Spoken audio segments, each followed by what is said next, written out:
آقا علیہ الصلوۃ والسلام کو کیا اپنی وفات طیبہ کا پہلے سے علم تھا کہ کب دنیا سے پردہ فرمائیں گے؟ نبی پاک صلی اللہ تعالیٰ علیہ وآلہ وسلم کو اپنے وصال مبارک کا علم تھا، اور یہ ہر نبی کو ہوتا ہے۔ یہ ہر نبی کو ہوتا ہے۔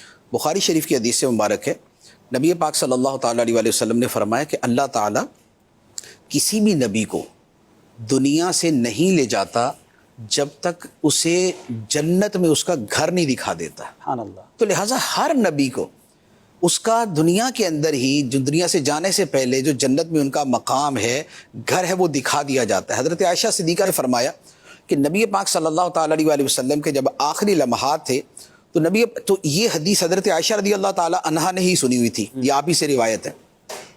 تو نبی پاک علیہ الصلوۃ والسلام نے اپنے جو آخری لمحات تھے اس میں یہ الفاظ فرمائے تھے، اللہم الرفیق الاعلیٰ، اللہم الرفیق الاعلیٰ۔ تو حضرت عائشہ صدیقہ رضی اللہ تعالیٰ عنہ فرماتی ہیں کہ میں سمجھ گئی کہ نبی پاک علیہ الصلوۃ والسلام کو آپ کا وہ مقام دکھا دیا گیا، رفیق اعلیٰ کا۔ رفیق اعلیٰ سے مراد خدا ہے، رفیق اعلیٰ سے یا رفیق اعلیٰ سے مراد حضیرت القدس ہے، یا رفیق اعلیٰ سے مراد یہ چار بڑے فرشتے ہیں، یا رفیق اعلیٰ سے مراد اعلیٰ علیین ہے۔ تو نبی پاک علیہ الصلوۃ والسلام کو وہ دکھا دیا گیا، تو آپ اس پر فرما رہے تھے اللہم الرفیق الاعلیٰ۔ تو لہذا نبی پاک علیہ الصلوۃ والسلام کو پہلے سے معلوم تھا، اور کئی اشارے بھی دیے پیارے آقا۔ اور اس کے علاوہ ایک بہت بڑی تفسیر ہے۔ پھر جیسے سورہ فتح نازل ہوئی تھی، تو سورہ فتح کے اندر جب یہ فرما دیا گیا انا فتحنا لک فتحا مبینا، تو نبی پاک علیہ الصلوۃ والسلام نے اسی سے اشارہ سمجھ لیا تھا کہ یہ اب دنیا سے جانے کی باری ہے۔ اچھا، اس کے بعد حجۃ الوداع کا جو موقع تھا، اس میں نبی پاک علیہ الصلوۃ والسلام نے صراحتاً فرما دیا تھا کہ میں سمجھتا ہوں کہ آج کے بعد میں اور تم دوبارہ اس طرح جمع نہیں ہوں گے۔ اس کا مطلب ہے کہ دوبارہ یہ نہیں ہوگا۔ اچھا، پھر حج کے موقع پر ہی وہ آیت مبارکہ نازل ہو گئی تھی، الیوم اکملت لکم دینکم واتممت علیکم نعمتی ورضیت لکم الاسلام دینا، آج میں نے تمہارے لیے تمہارا دین مکمل کر دیا۔ تو اب نبی پاک علیہ الصلوۃ والسلام کی تشریف آوری اسی پورے دین کو تو پہنچانا تھا، وہ پہنچ گیا۔ تو اس کا مطلب یہ ہوا کہ اب معاملہ جو ہے وہ مکمل ہو چکا۔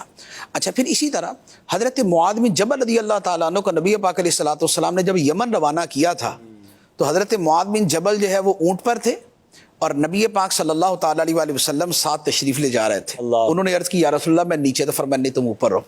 تو ساتھ ہی فرما دیا کہ اے معاذ، اگلے سال مجھ سے ملاقات نہیں ہوگی تمہاری۔ اللہ اکبر۔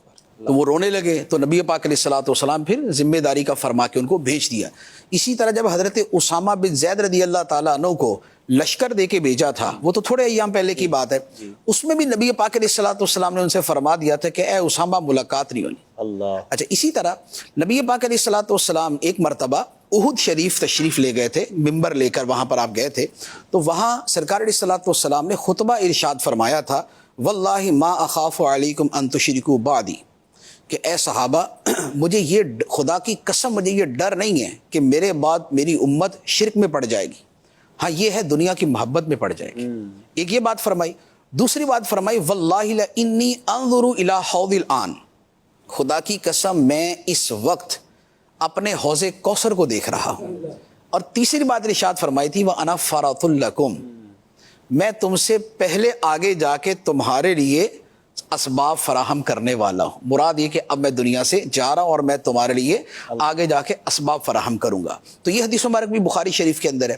اسی طرح ایک اور حدیث مبارک ہے، وہ بھی بخاری شریف کی ہے۔ نبی پاک صلی اللہ تعالیٰ علیہ وآلہ وسلم نے ایک مرتبہ خطبہ ارشاد فرمایا کہ اللہ تعالیٰ نے ایک بندے کو اختیار دیا کہ چاہے تو وہ دنیا میں رہے اور چاہے تو اپنے رب کے پاس چلا جائے، تو اس بندے نے اپنے رب کی ملاقات کو ترجیح دی، پسند کیا۔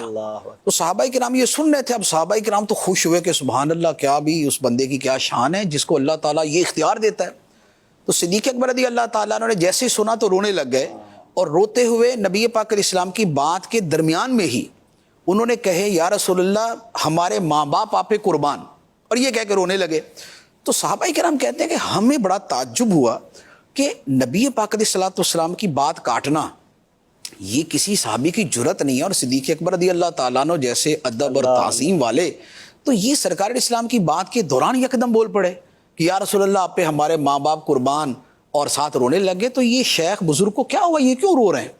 تو فرماتے کہ ہمیں اس وقت سمجھ نہیں آئی، لیکن بعد میں جب کچھ ہی عرصے کے اندر نبی پاک صلی اللہ تعالیٰ علیہ وآلہ وسلم دنیا سے تشریف لے گئے، پھر ہمیں سمجھ آیا کہ وہ ہستی، وہ بندے کون تھے جن کو رب نے اختیار دیا تھا کہ چاہیں تو اپنے رب کے پاس چلے جائیں اور چاہیں تو دنیا میں رہنا اختیار کریں۔ تو یہ وہ بات تھی جسے صدیق اکبر رضی اللہ تعالیٰ نے اس وقت سمجھ گئے تھے، مزاج شناس رسول جنہیں کہا جاتا ہے۔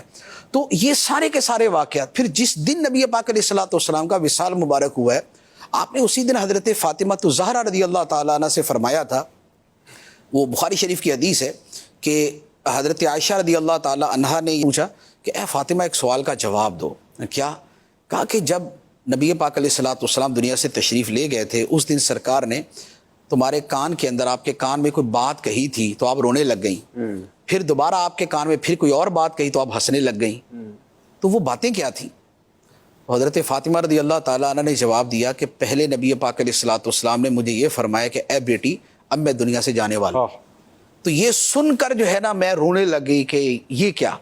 تو پھر نبی پاک علیہ الصلوۃ والسلام نے دوبارہ مجھے فرمایا کہ میرے اہل بیت میں سب سے پہلے تم ہی مجھے ملو گی۔ اللہ، تو یہ سن کر میں خوشی سے ہنس پڑی کہ نبی پاک علیہ الصلوۃ والسلام اگر دنیا سے تشریف لے بھی جائیں گے تو سب سے پہلے جو سرکار کی بارگاہ میں پہنچنا ہے اور آپ کی زیارت کرنی وہ میں ہی۔ یہ عشق کی کتنی بڑی بات ہے، حالانکہ ان کو بھی ان کی مرنے کی یا وفات کی خبر دی جا رہی ہے۔ ہاں، ان کی وفات کی خبر ہے، ان کے چھوٹے چھوٹے بیٹے ہیں حسن حسین، اور یہ ان کے چھوٹے چھوٹے بیٹے ہیں، حضرت زینب ہیں، اللہ، ان کی زندگی ہے، عمر مبارک جو ہے وہ 22 سے 25 سال کے درمیان تھی۔ اللہ اللہ، تو یہ ایک پوری دنیا اپنی جملہ زیب و زینت کے ساتھ سامنے موجود ہے، لیکن اس بات کی خوشی ہے کہ نبی پاک علیہ الصلوۃ والسلام کی بارگاہ میں نے سب سے پہلے چلے۔ کیا عشق ہوگا یہ، کیا عشق ہوگا۔